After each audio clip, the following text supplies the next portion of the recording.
Chris. If he could be elected best weatherman, I think. Yeah. Oh, you're kind. For voting here on our Saturday morning team, especially. I'll write you that check after the show, Joel. Appreciate it. So talk about it, because we've got these beautiful blue skies out there, but then we look from Lookout Mountain and there's a haze, and then you're saying things are changing. Yes, a lot to talk about. When you look from Lookout Mountain back to the city, it's really hard to make out the downtown buildings. We have what's called an inversion in the atmosphere, and that is where the coldest air is trapped right near the ground. It's warmer a little bit above ground, and in that cold layer, pollution hangs out. So until we get the sun up and kind of mix this atmosphere a little bit, we have some issues this morning with air quality and visibility. So if you are in what we call a sensitive group, somebody with asthma or a respiratory issue, you may want to limit your time outside today. Teens and 20s, pretty common all across the central Rocky Mountain states. 3 below, a little cold there in some of the valleys around Gunnison.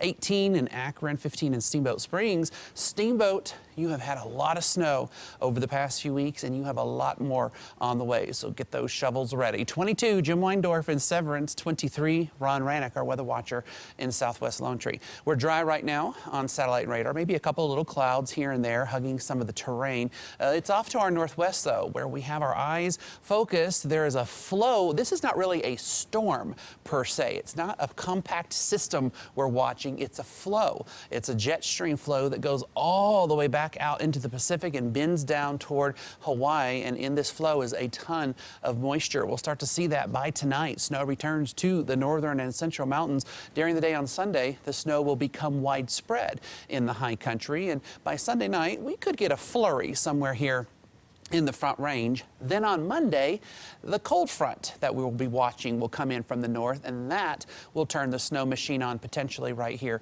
in Denver. But for now, the action's going to be in the high country. Let's start with the pink areas. 15 to 30 inches of snow possible around Rocky Mountain National Park and in the Park Mountains outside of Steamboat Springs. 10 to 20 in the flat tops, 6 to 12 in the valley there around Steamboat. Now you see all the blue here.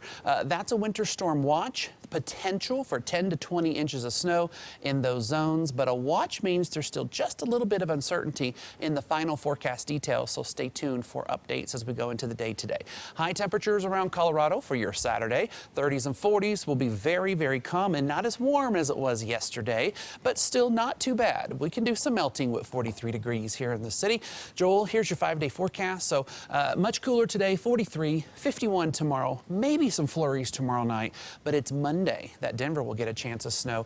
And right now, if you're trying to do some planning, it looks like a Monday night snowfall, but we got a couple of days to watch it. We'll keep you posted. So if you're traveling back, just wait a little bit if you can. And you know, earlier you asked me about the travel window, and I thought for the mountains, it's later Monday, but then we get in on it. So it could just be kind of a tough drive home regardless. So just be prepared. Yeah. Go to the bathroom before you leave and make sure that your car has blankets and all of that. And snacks. And snacks, for sure, especially for the kiddos. Yep. You're a dog guy. The Colorado